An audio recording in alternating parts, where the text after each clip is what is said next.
This is Rav Sha'ul, Paul Sides. My pen name is Rav Sha'ul. It means Paul the Teacher. I don't use it as a title. It's just my pen name. It's descriptive. Anyway, I've been asked a lot to give my testimony. I've written probably one of the most complete websites on the internet from a Nazarene perspective, and I've written at least seven books. I've got 3 that I'm working on now, and I get a lot. I teach on Facebook and via email, and I'm starting to do some videos on my YouTube channel. So before I really launched that effort, I wanted to give my testimonial. I get asked a lot, Sha'ul, how do you know all this stuff? And it's a long story, and I have never told it before. I'm 50 years old, and I've been waiting to this point in my life to give my testimony. I wanted to wait until I was qualified as an elder in the assembly to really take this next step. But anyway, let me give you my testimony. It really starts back when I was a very young child. I was raised Church of Christ, and even back then, I'm very competitive, and, everything that I do, I want to be the best at it. I'm an overachiever. And anyway, back in those days when I was like, my early teens, 10, 11, 12, I would join my church's Bible Bowl team. I don't know if you know what that is, but a Bible Bowl is, where churches put together a team, and they're given a book of the New Testament to study, and then they compete against other churches. So I joined my Bible Bowl team, and even as a teenager, I learned, memorized actually most of the New Testament. So that's kind of where it started. Then I got out of school, and I knew I didn't want to be Church of Christ, but I didn't know what I wanted to be. And I was raised very poor. My mom raised 3 boys by herself on minimum wage there in West Texas. So I couldn't afford to go to college. So I decided to join the Army. I thought, well, I'll go that route. I kept seeing it on TV, be all you can be, and all this other stuff. Army of One. So I thought, well, I'll just go do that and get my education that way. And, so I went into the military, and, again, I thought if I was going to waste 4 years of my life, I might as well make the most of it. And, so I decided to go into a combat MOS, instead of being a cook or something or a medic. I went into artillery, and I decided, I wanted to even, do whatever I could to make the most of that. So I decided to go airborne artillery. So I did. I went airborne artillery, and I got stationed at Fort Bragg, and this is all part of the story. So I was stationed there at Fort Bragg, and I decided instead of being, just like every other GI and going out and drinking and womanizing every night, I would go find myself a church home.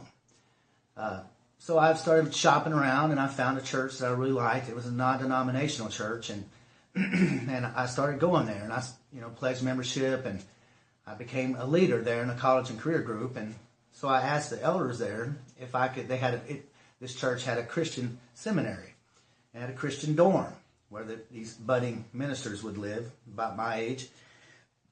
But you couldn't live off post if you were single, so I had to get permission from the base commander and the permission from the elders, to live there in that Christian dorm and study with them on my off time. So that's what I did. I lived there, and so I'd go, serve in the military all day long, and then when that was done, I would go back to this church where I lived in the seminary there in the dorm, and I'd study, and I'd debate with these other young men about my age. We were about 20, 21 years old. And, so I learned even more that way. And one day, and this is where it all begins, there's about 3 churches, a bunch of churches actually, in 3 or 4 states around North Carolina that supported a prophet. He was a missionary, and he was a renowned prophet. He had prophesied some things, and he was a tested and true prophet. They had come true, and, he spoke for Yahuwah. Back then, we didn't call him Yahuwah. This was, this is 20 years ago, actually 30 years ago. It's before the move that Yahuwah began, first restoring Yahweh and now Yahuwah. But this is way before that. So we all called him Jesus and Lord because that's all we knew.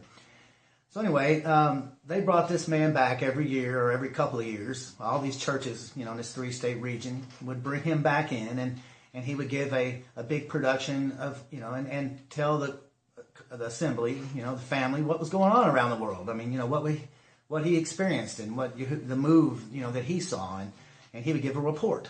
And so anyway, he came into town to do that, and so I went to witness it.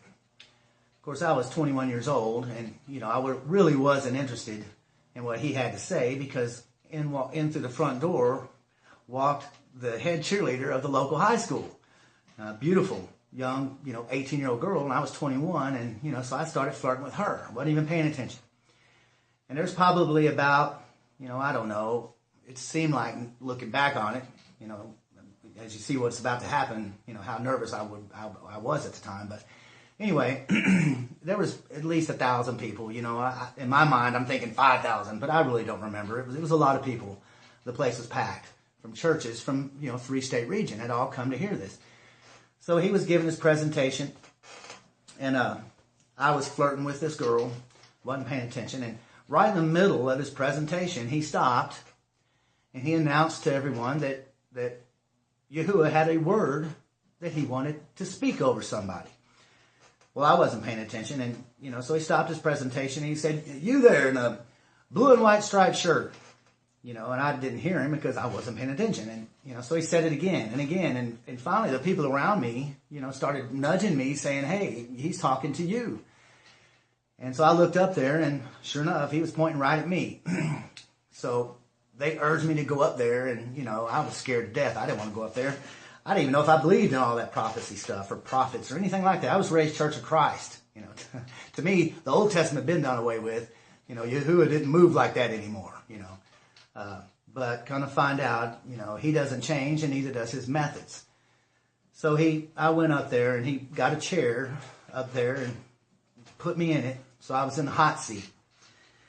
And from then on, I don't really remember anything because I was extremely scared. I didn't know what he was going to say. I was embarrassed, being up there. And I was just trying to make time with this cheerleader. And now here I am up there on stage with some crazy prophet putting oil on my face and laying his hands on me. I never experienced anything like that before. And I really didn't know what to do. So I did nothing. I sat there. So he laid his hands on me. And he said what he had to say, and when he was done, I got up and went back to my seat. And afterwards, one of the elders in the church came up and told me, he said, "Paul, you need to go buy a tape of that meeting, and you need to transcribe what that prophet said to you." And I didn't even know what he said to me. So I was just like, okay, I guess, yeah, I'll do that. So I did. I went and got the tape, and I took it home, and this elder reminded me that, the scriptures declare that, receive a prophet in the name of a prophet, and you'll receive the prophet's reward. So he told me, you need to accept this man, in the name of Yahuwah, and what he had to say. So I went home. Got to get a drink from my Bubba cup. So I went home and I listened to it. And I was quite amazed of what I heard. And I wrote it down, and I laminated. And it stays with me everywhere I go for the past 30 years. It's my bookmark in my Bible. And I read it every now and then, and I meditate on it, and I have for the past 30 years. I'll read it to you, just so you know what was said. The prophet laid his hands on me and anointed me with oil. And he said, "The hand of Yahuwah is on thee, my son." Of course, back then he said Lord, but I'm going to replace that with Yahuwah. He said, "The hand of Yahuwah is on thee, my son, even to shake thee, even to break thee, even to move on thee, even to make thee a holy vessel in my hand. And though at times you come across as confident, you come across with a sense of humor, I know at times the despondency of your own soul. I know the holes that are within your heart. I know the time that you feel like crying. I know the times when loneliness is stemmed from a childhood where you went through things. I know at times as a spiritual child that you wrestled with feeling like you were abandoned and alone. I would say to you, yea, the hand of Yahuwah is going to make you into a friend of God. And it is only my friendship that will satisfy you, says Yahuwah. And I'm going to stir up in you a spirit of intercession and teaching. And out of that intercession, as you pray for the men you've been burdened for, evangelism is going to flow. And I'm going to use you, says Yahuwah, even to evangelize everyone around you. I would say unto you, give yourself to me these days, my son, for I am working on you, says Yahuwah. Do not be afraid of relationships, says Yahuwah, because it's all part of the process of sanctification. Do not be afraid of pain, because without pain there is no gain. And know this, you are in the kiln of God, and I'm going to fire you, says Yahuwah, to bring a beautiful finish into your life, and then, at a later point, I'm going to move on you. I've seen the disconcerting circumstances that have been in your life, even the ups and downs that you face in your own military unit. And I've seen the things that concern you, says Yahuwah, but I would say to you that these are the dealings of Yahuwah. I would say unto you, do not be afraid of them, but know, says Yahuwah, that the Spirit of Yahuwah is working on you. The Spirit of Yahuwah is moving on you. And I'm surely forming you in these days, even as a holy weapon in my own hand, even for a service in a day yet to come, says Yahuwah.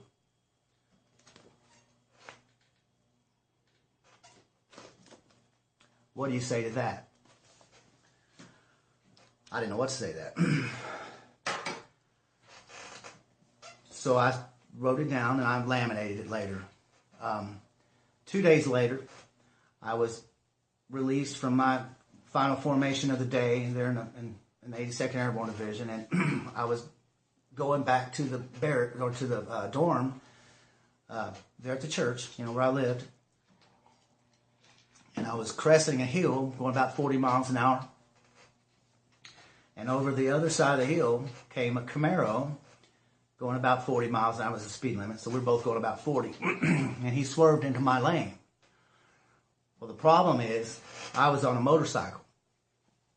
So time stood still, and I hit my brakes, and I was going too fast. And my brakes locked up, and I went into a slide. And I thought to myself, I had all kinds of time. I mean, it was like time had literally stood still. And I thought to myself, Paul, if you lay this bike down, you're going to slide up under that Camaro going 40, both of y'all going 40 miles an hour, like 80 miles an hour. And you're going to die. There's no way you'll survive that. And, so I told myself, you know what? The only chance I had really is to let up off the brakes and brace for impact, which is what I did. So I braced for impact and I hit him head on. It threw me off my motorcycle, and I hit his windshield with my back. It shattered his windshield, and when I hit it like that, it threw me head over heels about 50 feet, and I landed on my behind, and my head hit the pavement, and it shattered my helmet. I had a helmet on. And I looked up, and the motorcycle I was riding was coming in the same path. I just went before it. But it was flipping right over that Camaro just like I was, and it landed right on top of me and bounced off to the side. Now this is, like I said, our military formation had just let out. There were soldiers everywhere. And it's happened right in front of a medic station. So there were medics that saw it, and so they ran out there, and and I was laying there before the medics got there, and I was thinking to myself, there's no way I'm going to make it through this. I'm surprised I'm even conscious.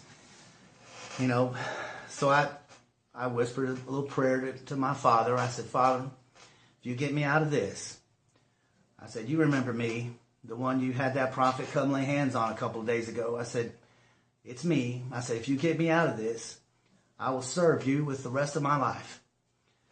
And so I whispered that little prayer, and I started patting myself down. And I thought to myself, I'm okay. I'm not hurt at all. So I started to sit up. But by that time, the medics had got there, and they told me to lay back down. And I said, no, I'm fine. They said, no, you're not fine. You're in shock. And so I thought to myself, well, they're probably right.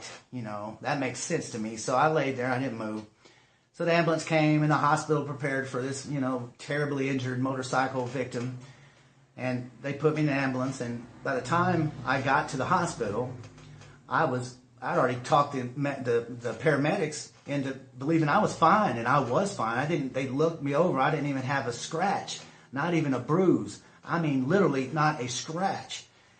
So when they got there, they opened up the back of the ambulance, and I crawled out, and the doctors and the team that had assembled to receive this critically injured patient, thought I was just somebody riding along with the patient. They didn't realize that I was the patient.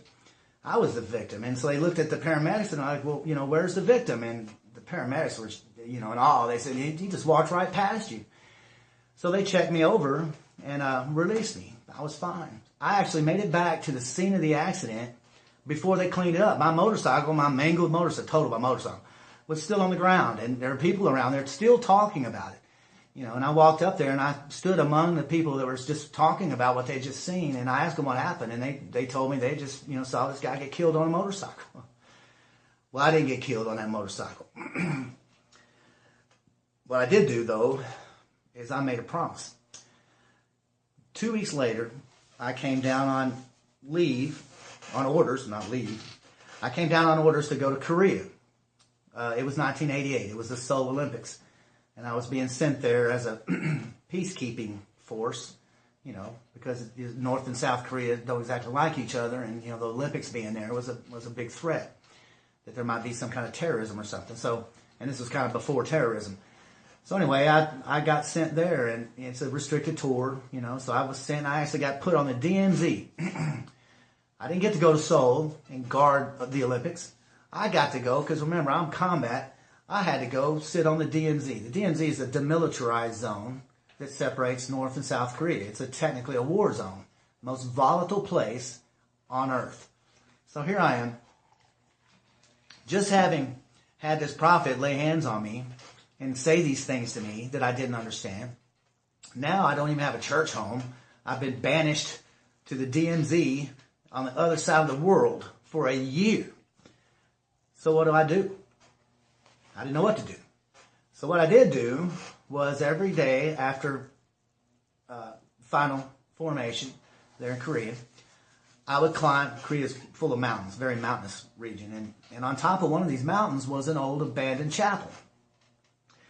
And you had to climb. I probably, if I can find the pictures of it, I'll scan them in and include it in his testimony. But anyway, I think I have some pictures somewhere of it. But it's just this huge mountain with stairs, a staircase, going up to this chapel.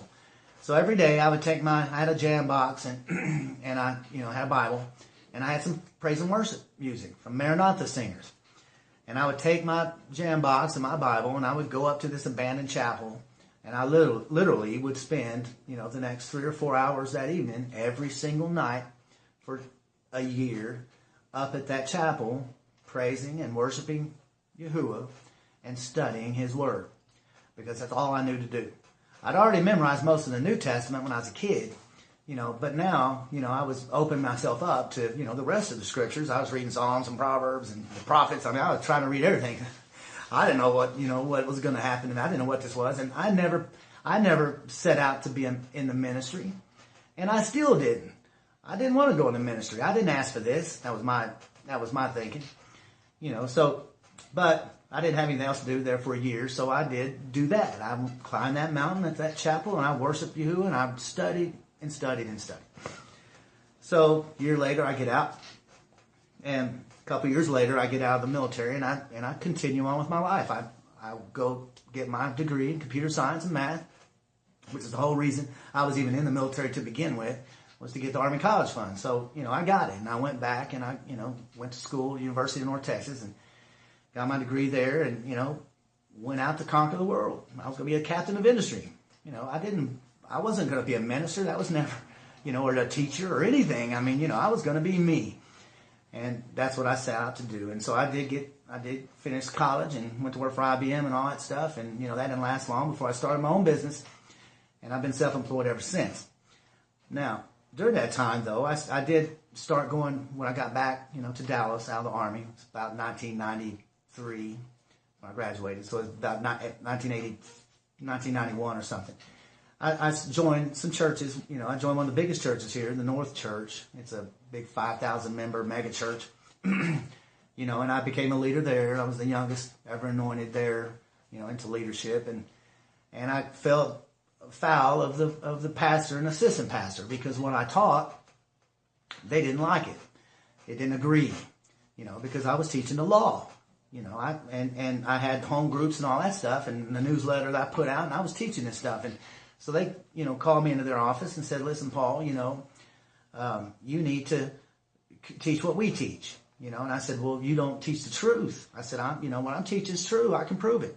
And they said, well, it's not that we don't agree with what you're teaching. It's just for the sake of unity. This is a non-denominational, charismatic, more money, more people than money kind of church. And we want our numbers to stay up at the 5,000 person range. We don't want them to drop, because every head that comes through that door is more money in my back pocket, their back pocket. So I told him, I said, well, you know what? You can keep your church and your doctrine, and I'm going to take my toys and I'm going to play somewhere else. So I left the church for good, when I was about 27 years old. And I started a website called The End Time Saint, where I was a Christian apologist. I was out there doing battle for Jesus. And I knew the Christian doctrine inside and out, and I was good at it. And, but over that period of time, I kept being confronted with men, sons of Yahuwah, who would challenge me on the Sabbath, and the feasts and the law. And, and of course I was a Christian, I thought, Jesus was into the law, and, Sundays, anyway. So I would try to defend it, and I was getting my behind handed to me over and over again. I couldn't defeat it, and it bothered me. So at the time I was pretty successful. I had a big 5,000 square foot home. I was single here in Dallas, and I had a business. Well, I walked away from all that. My house was repossessed, and I moved to a small cabin on the lake in Grand Lake, Oklahoma, by myself, just me and my laptop.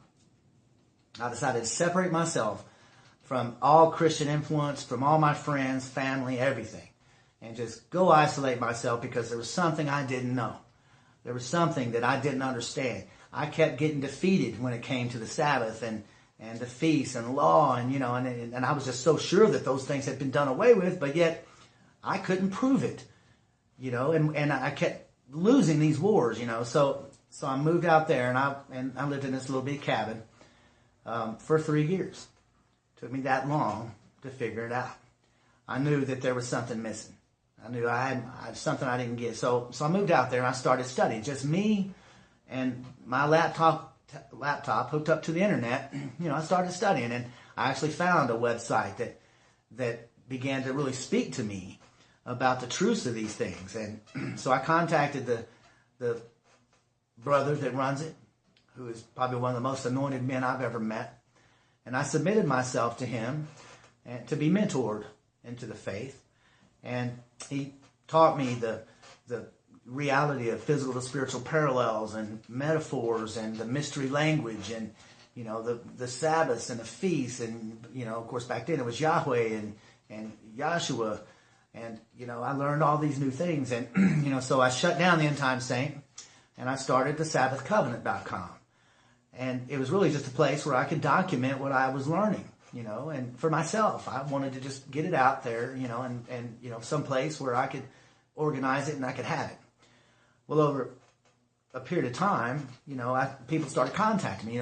These articles that I put on the internet, were picked up by search engines. And next thing you knew, I had people all over the world, contacting me and, challenging me on these things. And, so I began to, sharpen my sword as a teacher, that way. And I did that probably for about 15 years. That was about 15 years ago. And that's how I learned to teach. As on the internet, people contacted me via email, and we'd have email wars. And I've had some battle. I've battled it out with rabbis, with Catholic priests, with doctorates in theology here and there, and normal people, And so over the years, I really began to be really good at teaching what it was that I knew, and I began to really learn it really, really well. So people ask me today, how is it, did you know all this stuff? Well, it didn't happen overnight, it happened over the course of a lifetime, and I was called out at 21, and I focused my attention on that. Even though I didn't go into the ministry, I still studied very hard and diligently, knowing, having this prophecy hanging over my head that this prophet spoke over me. I was very, diligent, not to forget Yahuwah. Well, I'm going to take a break, and I'm going to move into the next phase of my testimony. Hallelujah. Hello, this is Sha'ul, and I'm back. Let me start with the second half. This is where my life changed. Fast forward now to about 5 years ago, the Sabbath Covenant had grown. I was getting about 2 million people a year from 227 countries around the world. Sabbath Covenant was really, truly become a global reach. And I was mentoring. At this point, I'd grown beyond the teaching side of it, and I'd grown to where I was mentoring young teachers into the faith, like the brother had done for me.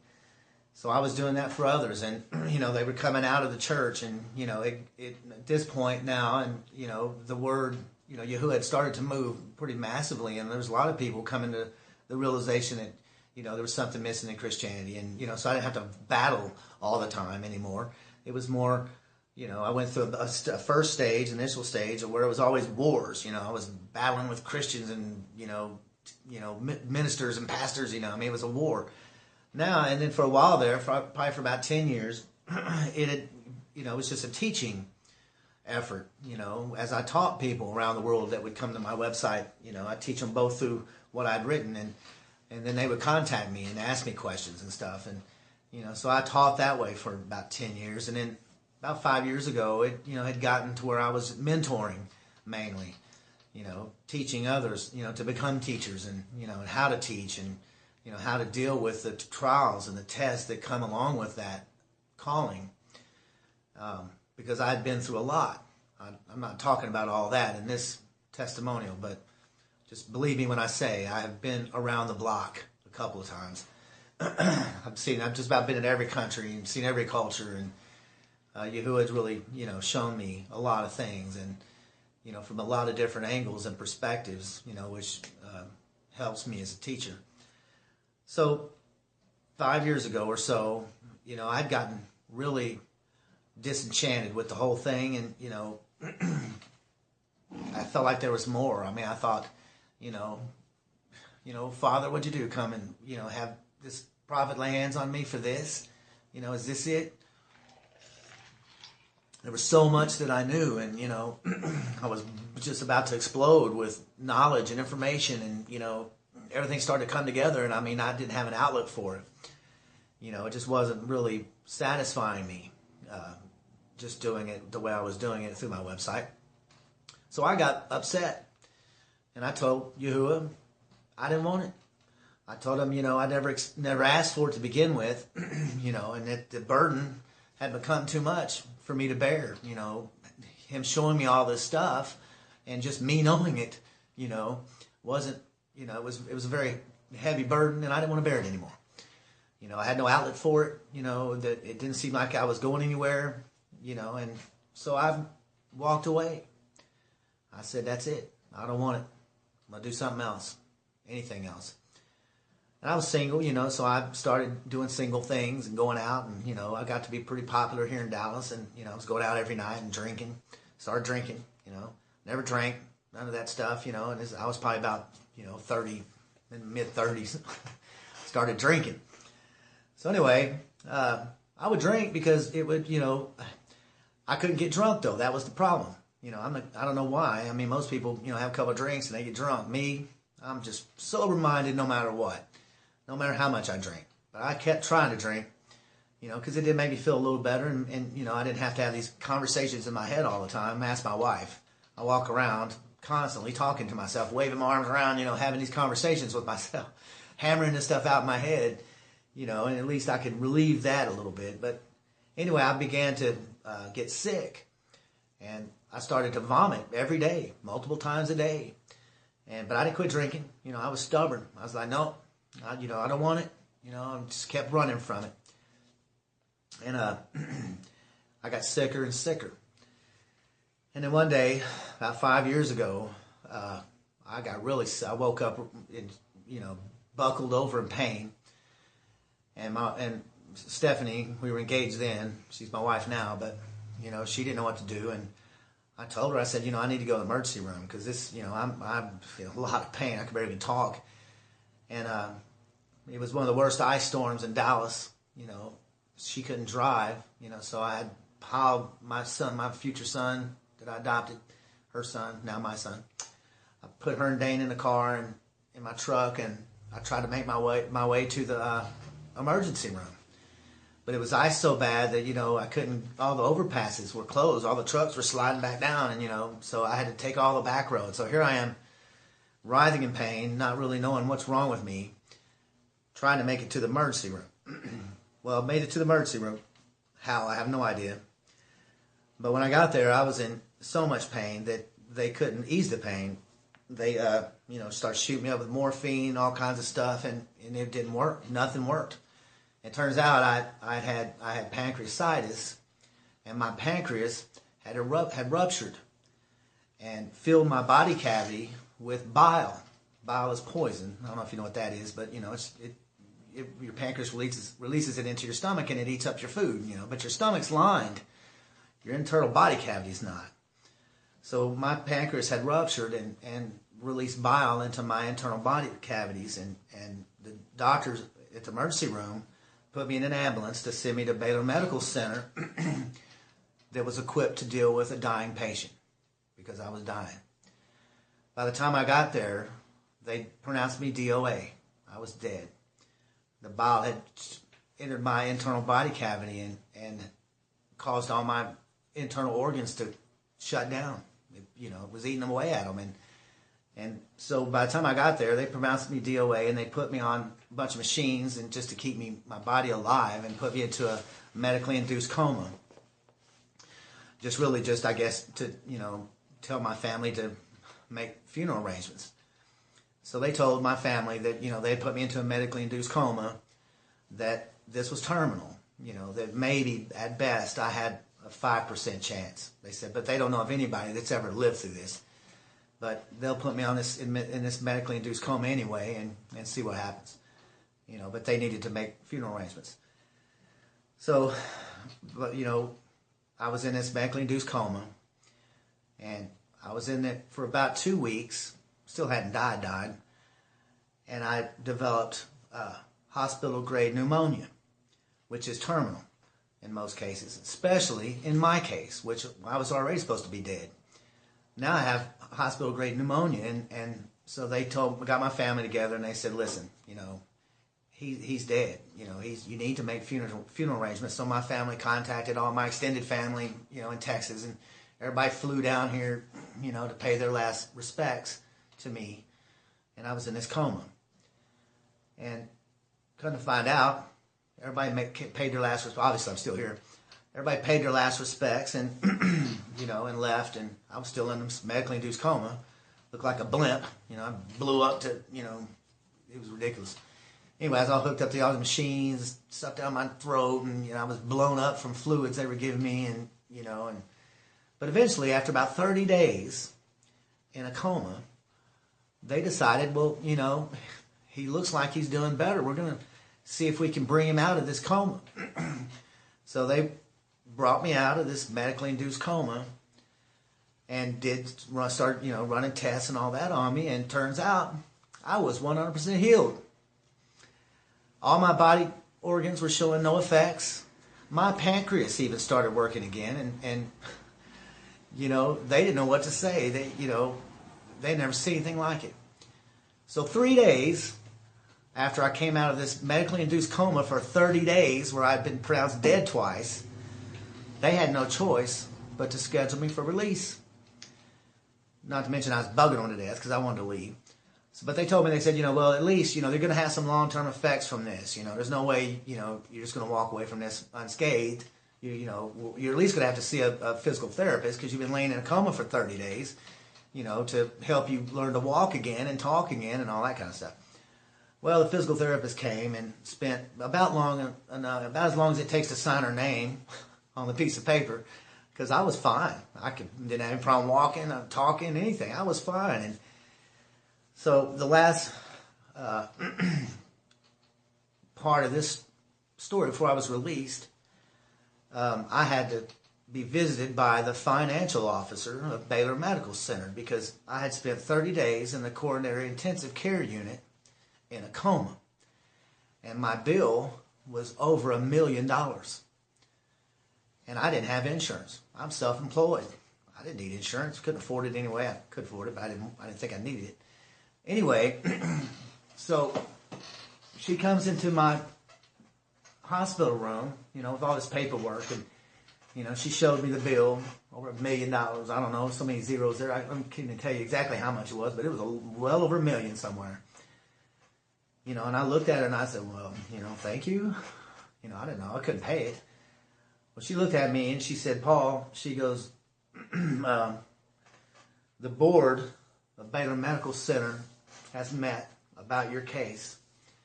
And she said, Baylor's never seen anything like it. We've talked to doctors across the world who's never seen anything like this. Somebody recover from something like this.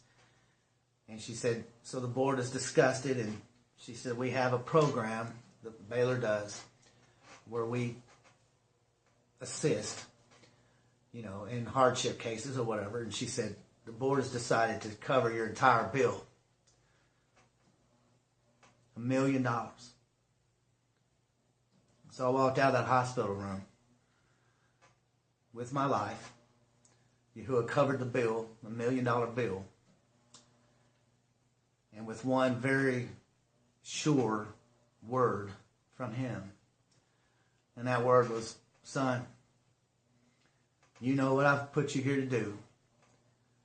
I've sent my prophet to tell you. I've trained you. And if you're not going to serve my purpose on this earth, then you have no purpose at all. Well, my mama didn't raise no fool. So over the past 5 years, since that point, I've written 7 books, released 7 books, about to release another 3. And I've increased my exposure on Facebook and some radio shows and things like that. And that is where I'm at now. Yahuwah has, made it pretty clear, that he doesn't change and neither does his methods.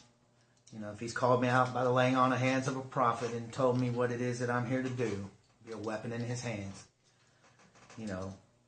If I just want to run from it, then if anything, I just become a modern day Jonah, which is what happened. But that's my testimony.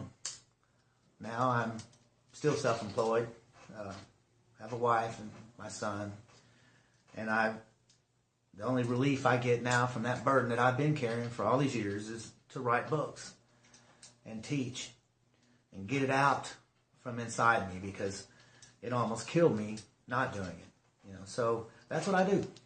And that's when I became Sha'ul, the teacher. I use that pen name because some of the things that I write, if anybody's read my books or listened to anything I say, that what I say is very unique and very controversial, and Jesus Christ is not my biggest fan. And, I really have to be careful that, some crazed Christian, we think Muslims are crazy, let's attack Jesus. Let's see how well Christians take it. Well, they don't take it very well. So anyway, I use the pen name Sha'ul. And that's my testimony. Hallelujah.